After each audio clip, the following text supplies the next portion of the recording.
నమస్తే. Welcome to social post. నేను మీ మాధురి. ఈరోజు మనతో పాటు ఉన్నారు ప్రముఖ హైకోర్టు అడ్వకేట్ ఎం. కేశవ్ యాదవ్ గారు. నమస్తే సార్. నమస్తే మేడం. సార్, యాంటిసిపేటరీ బెయిల్ అలాగే క్వాష్ పిటిషన్ ఈ రెండిటి గురించి వింటూ ఉంటాం. ఏంటంటే కొన్ని సందర్భాలలో చట్టంలో ఎవరైతే విక్టిమ్స్గా ఉంటారో వాళ్ళని అరెస్ట్ చేయొద్దు అని చెప్పి, లేదు అంటే ఈ కేసుని ఇంకా కొట్టేస్తున్నాము అన్న దీంట్లో ఇలాంటి మాటలు వింటూ ఉంటాం. అసలు యాంటిసిపేటరీ బెయిల్ని ఎక్కడ యూజ్ చేస్తారు, క్వాష్ పిటిషన్ని ఎక్కడ యూజ్ చేస్తారు? జనరల్గా మీరు అడిగిన టాపిక్లు రెండు డిఫరెంట్ టాపిక్స్. ఒకటి ఓకే. క్వాష్ పిటిషన్ ఏంటి అంటే, ఒకటి మీ మీద ఒక నేరం ఆరోపణ మోపబడ్డప్పుడు, అది తప్పుడు ఆరోపణ అని మీకు అనిపించినప్పుడు, లేదు ఏ రకమైన ఇది తప్పుడు కేసు, నా మీద మోపిన కేసు తప్పు అని అన్న సందర్భాలలో ఖచ్చితమైన ఎవిడెన్స్లు ఉంటే మనం హైకోర్టులో క్వాష్ పిటిషన్ ఫైల్ చేసుకోవడానికి ఆస్కారం ఉంటుంది. క్వాష్ పిటిషన్ ఫైల్ చేసుకున్న తర్వాత మనం తగిన సాక్ష్యాలు చూపించి, అది క్వాష్ పిటిషన్ని మా మీద మోపిన నేరం తప్పుడు నేరం, దీనికి సంబంధించిన ఎవిడెన్స్ ఇదే అని చెప్పేసి అన్నప్పుడు జడ్జి దాన్ని కన్విన్స్ అయ్యి దీనికి సంబంధించిన ఎవిడెన్స్ ప్రూవ్ చేసినప్పుడు జడ్జి దాన్ని ఆర్డర్ ఇవ్వడానికి ఆస్కారం ఉంటుంది. దాంట్లో ఆ కేసుని కొట్టేయండి అని చెప్పేసి not to any coir steps, అంటే ఈ కేసు మీద ఎటువంటి ఫర్దర్ ఎంక్వైరీ చేయకుండా ఇవ్వడానికి ఆ క్వాష్ పిటిషన్ వాడతాం. ఓకే. ఆ క్వాష్ పిటిషన్లో చాలామంది అంటే విక్టిమ్స్, అంటే నేను బాధితుడిని, నా మీద తప్పుడు నేరం మోపబడ్డది అన్న సందర్భాల్లో కేసును సంవత్సరాలు నేను లోయర్ కోర్టులో తిరగడానికి నాకు సమయం లేదు అని చెప్పి అనే సందర్భాల్లో మాత్రమే ఈ కేసుని హైకోర్టులో క్వాష్ పిటిషన్ ఫైల్ చేస్తారు. అంతేకాకుండా యాంటిసిపేటరీ బెయిల్ అనేది ఒక వ్యక్తి మీద నేరం మోపబడ్డప్పుడు అతన్ని జైలుకు పోలేని సందర్భంలో, అంటే ఆయనను ఇంకా అరెస్ట్ చేయ సందర్భంలో, లేదా నా మీద నేరం మోపబడ్డది, నన్ను రిమాండ్ చేస్తారు అనే భయం ఉన్నప్పుడు ఆయన ముందస్తు బెయిల్ అప్లై చేసుకుంటాడు. యాంటిసిపేటరీ బెయిల్ అంటారు దాన్ని. ఆ యాంటిసిపేటరీ బెయిల్ లోయర్ కోర్టులో ఫైల్ చేసుకున్నప్పుడు 10 నుంచి 15 రోజులు 20 రోజులు సమయం వృధా అవుతుంది. అంతేకాకుండా యాంటిసిపేటరీ బెయిల్ ఫైల్ చేసినప్పుడు షూరిటీస్ రాస్తారు. షూరిటీస్ రాసిన సందర్భాల్లో డబ్బులు వేల రూపాయల డబ్బులు షూరిటీస్ కట్టి సమయాన్ని వృధా చేసుకొని, ఇలాంటి సందర్భాల్లో డైరెక్ట్ హైకోర్టులో క్వాష్ పిటిషన్ ఫైల్ చేసేసి నాట్ టు అరెస్ట్ అనే ఒక ఆర్డర్ని కూడా తీసుకుంటారు. ఈ సందర్భంలో కొన్ని సందర్భాల్లో ఏంటి అంటే ఎక్కువగా కేసులు సాగుతున్నాయి అనే సందర్భం ఏంటంటే డివోర్స్ కేసెస్ ఉంటాయి సార్. డివోర్స్ కేసెస్లో యాంటిసిపేటరీ బెయిల్ అనేది మొదట్లో ఇష్యూ చేస్తారు. సో అలాంటి టైంలో క్వాష్ చేసుకునే అవకాశాలు ఉంటాయా? డివోర్స్ కేసులలో యాంటిసిపేటరీ బెయిల్ అనేది ఇంతకుముందు ఉన్న టైమ్స్లో ఉండే. ఇప్పుడు ఆ డివోర్స్ కేసులలో అరెస్ట్ అనేది లేదు. ఎందుకంటే అది 498 సంబంధించిన ఉన్నప్పుడు 7 years బిల్లుకు సంబంధించిన సెక్షన్ కాబట్టి అక్కడ నేను నోటీస్ ఇస్తూ ఉన్నారు. ఒకవేళ అప్పట్లో కూడా నన్ను రిమాండ్ చేస్తారనే భయం ఉన్నప్పుడు క్వాష్ పిటిషన్ ఫైల్ చేసుకొని దీని మీద ఎటువంటి చర్యలు తీసుకోకండి అని చెప్పి తీసుకోవడం, నాట్ టు అరెస్ట్ లాంటివి తీసుకోవడం లాంటివి కూడా చేసిన సందర్భాలు ఉంటాయి. అంటే ఇప్పుడు ఒక క్వాష్ వేశారు అంటే డివోర్స్ కేసెస్లో ఆ కేసు ఫర్దర్ లీడింగ్స్ అనేవి ఉండవా, లేకపోతే అక్కడితో అది తర్వాత ఫర్దర్ లీడింగ్స్కి ముందుకు వెళ్తుందా? దాంట్లో రెండు మూడు రకాలైన ఆర్డర్స్ వస్తాయి.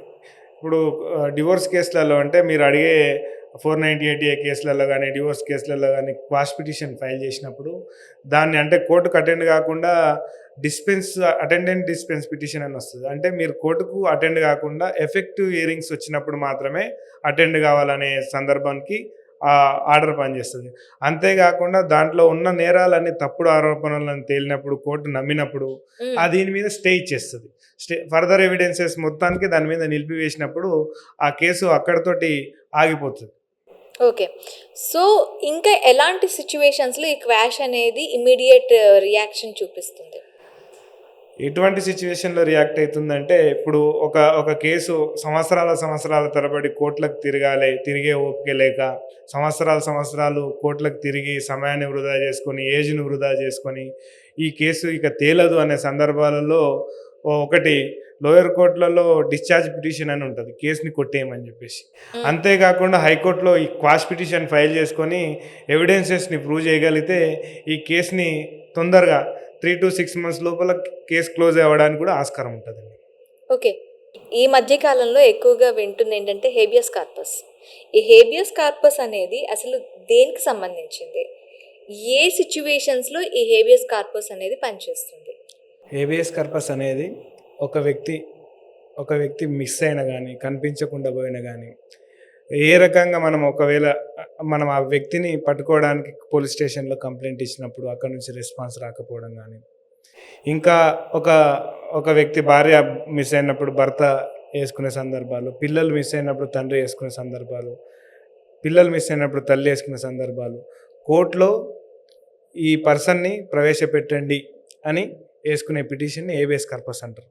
అంటే ఒక మిస్సింగ్ కంప్లైంట్ వచ్చింది అనుకోండి, సపోజ్ ఉమెన్ మిస్సింగ్ కంప్లైంట్ కానీ మెన్ మిస్సింగ్ కంప్లైంట్ కానీ పోలీస్ స్టేషన్ వారికి కంప్లైంట్ ఇచ్చినాక కూడా 3 to 4 days లోపల వాళ్ళు ఆ కేసుని సాల్వ్ చేయలేక డ్రాగ్ చేసుకుంటా వాళ్ళు ఇబ్బంది పెట్టుకుంటా దాన్ని సాల్వ్ చేయలేకపోయిన సందర్భాల్లో మనం కోర్టుని ఆశ్రయించిన వేసుకునే పిటిషన్ని హేబియస్ కార్పస్ అంటారు.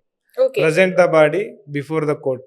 అంటే ఇది ఎంత ఎఫెక్టివ్‌గా ఉంటుంది సార్? అంటే ఒకవేళ ఇప్పుడు వేసిన తర్వాత కూడా పోలీసులు స్పందించకపోతే? హేబియస్ కార్పస్ అనేది చాలా సీరియస్ అండ్ సివియర్ కేసు. ఏంటి అంటే ఈ సందర్భాలలో పోలీస్ వాళ్ళు చాలా సీరియస్గా పనిచేస్తారు. ఏంటి అంటే మామూలు కంప్లైంట్ ఇవ్వడం వేరు, హేబియస్ కార్పస్ ఇవ్వడం వేరు. హేబియస్ కార్పస్లో ఖచ్చితంగా 24 hours లోపల వాళ్ళు ఆన్సర్ అన్న చేయాలి. ఆన్సర్ చేయకపోతే డే టు డే ఏం చేసినాం అనేది కోర్టుకు సబ్మిట్ చేయాలి. ఎవ్రీడే ఏం చేసినామో ఈ కేసు పని మీద ఏం పని చేసినామో ఏందని చేయడానికి కూడా హేబియస్ కార్పస్ చాలా యాక్టివ్గా పనిచేయడానికి ఆస్కారం ఉంటుందండి. ఓకే. ఇప్పుడు ఒకవేళ ఇద్దరు డివోర్స్ పర్సన్స్ కానీ డివోర్స్ కేసు నడుస్తున్న క్రమంలో పిల్లల యొక్క బాధ్యత తీసుకోవటం కానీ, ఇప్పుడు తల్లి దగ్గర ఉంటే తండ్రి వస్తే తల్లి చూపించకపోవడం, తండ్రి దగ్గర ఉంటే తల్లికి పిల్లల్ని చూపించకపోవడం, ఇలాంటి సందర్భాలలో ఏమైనా ఇది ఎఫెక్ట్ అవుతుందా? ఖచ్చితంగా వేసుకోవచ్చు మేడం. ఎందుకంటే భార్యకు పిల్లల్ని భర్త చూపించకపోయినా, భర్త దగ్గర పిల్లలు ఉన్నప్పుడు భార్యకు భర్త చూపించకపోయినా వాళ్ళిద్దరు కూడా కోర్టుని ఆశ్రయించి హేబియస్ కార్పస్ పిటిషన్ వేసుకోవడానికి ఆస్కారం ఉంటుంది. వేసుకున్న తర్వాత దాంట్లో కోర్టు కూడా డైరెక్షన్స్ ఇస్తుంది.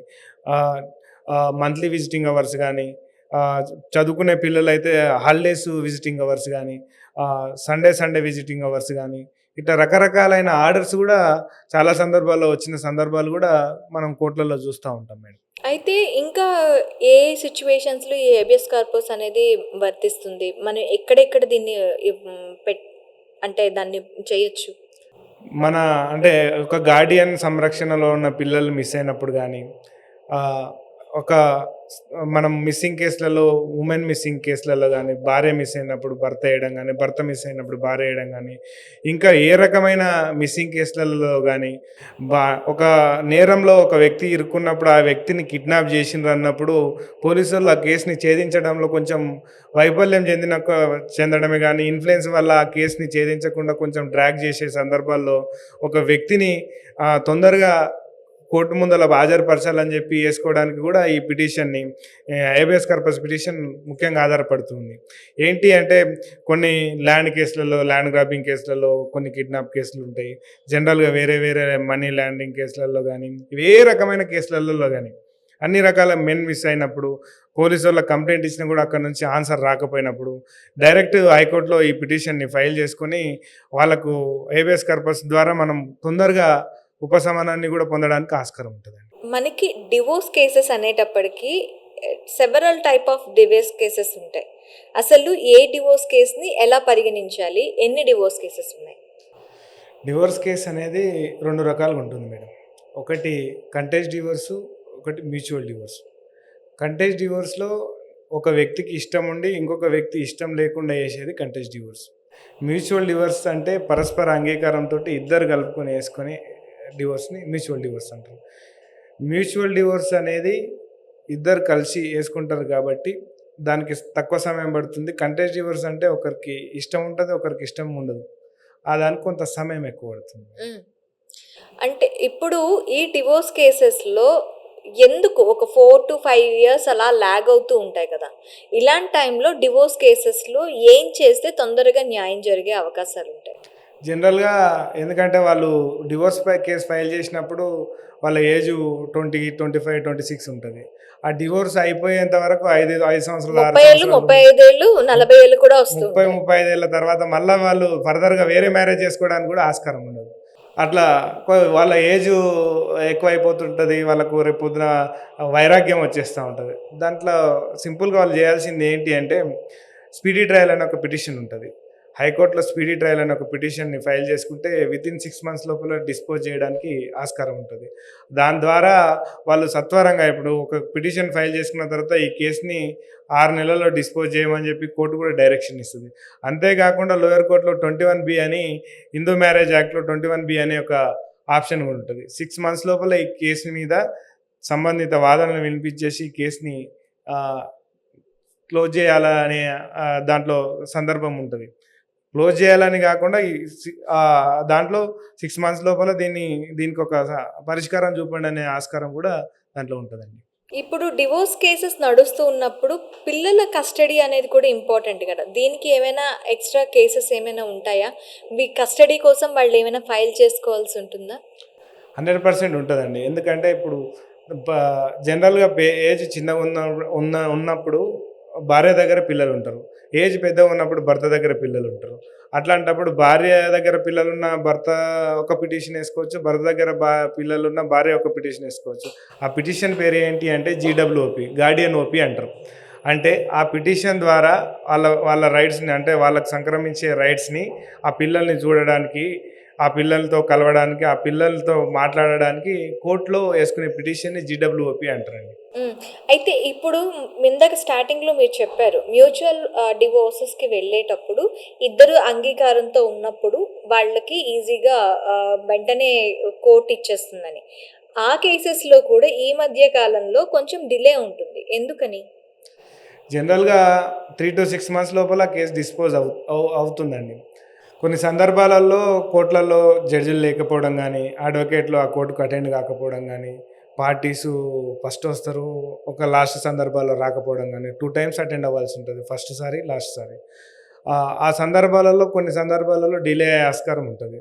అంతేగాకుండా దీంట్లో అడ్వాన్స్‌మెంట్ పిటిషన్ గూడా ఏసుకోవడానికి ఆస్కారం ఉంటది మేడం. హ్మ్. ఆ అడ్వాన్స్‌మెంట్ పిటిషన్ ఎప్పుడేస్తారు అంటే, ఒక వ్యక్తి ఒక నేను ఫర్దర్‌గా వేరే మ్యారేజ్ చేసుకోవాలనుకున్నప్పుడు గానీ, నేను ఈ దేశం నుంచి వేరే దేశానికి జాబ్ పర్పస్‌లో ఎళ్తున్నప్పుడు గానీ, మనం కొన్ని ఎవిడెన్సెస్ చూపించినప్పుడు అడ్వాన్స్‌మెంట్ పిటిషన్ ఏసుకొని అంత లోపలనే క్లోజ్ చేసుకోవడానికి కూడా ఆస్కారం ఉంటదండి. మెయింటెనెన్స్ వేస్తే దీంతో పాటు? మెయింటెనెన్స్ అనేది సెపరేట్ కేసు. ఇప్పుడు ఈ ఫ్యామిలీ కేసులలో contest divorce separate, mutual divorce separate, GWOP అనేది గార్డియన్ ఓపీ పిల్లల్ని చూడడానికి, పిల్లల సంరక్షణ గురించి తెలుసుకోవడానికి చేసేది సెపరేటు. మెయింటెనెన్స్ అనేది నేను ఒక భార్య భర్త మీద మెయింటెనెన్స్ చేస్తున్నప్పుడు, భార్య ఎటువంటి పని చేయకుండా ఆమె పోషణ కోసం భర్త మీద ఆధారపడడానికి పడ్డప్పుడు ఏసే పిటిషన్‌ని మెయింటెనెన్స్ పిటిషన్ అంటారండి. ఓకే. ఈ మెయింటెనెన్స్ పిటిషన్ వేసేటప్పుడు మ్యూచువల్‌గా వెళ్ళేటప్పుడు ఎలాంటి ఎఫెక్ట్ చూపిస్తూ ఉంటుంది? మ్యూచువల్‌కి వెళ్ళడానికి ఆస్కారం ఏముండదండి. దాంట్లో క్లియర్‌గా వాళ్ళు ఒక ఎంఓయూ రాసుకుంటారు. వన్ టైమ్ సెటిల్మెంట్‌లో వాళ్ళు క్లియర్‌గా రాసుకొని, వన్ టైమ్ సెటిల్మెంట్‌లోనే క్లియర్ చేసుకుంటారు. దాని సందర్భాల్లో మాత్రమే మెయింటెనెన్స్ చేస్తారు. ఒకవేళ మెయింటెనెన్స్ కేస్ పెండింగ్ ఉండి మ్యూచువల్‌కి వెళ్ళిన సందర్భాలు ఉన్నప్పుడు వాళ్ళకు పర్మనెంట్ అలిమనీ గానీ, కాంపెన్సేషన్ లాంటివి గానీ ఇచ్చి క్లోజ్ చేసుకొని మ్యూచువల్‌కి వెళ్ళే ఆస్కారం చాలా రకాలమైన కేసులలో చూస్తా ఉంటాం. Okay sir. థాంక్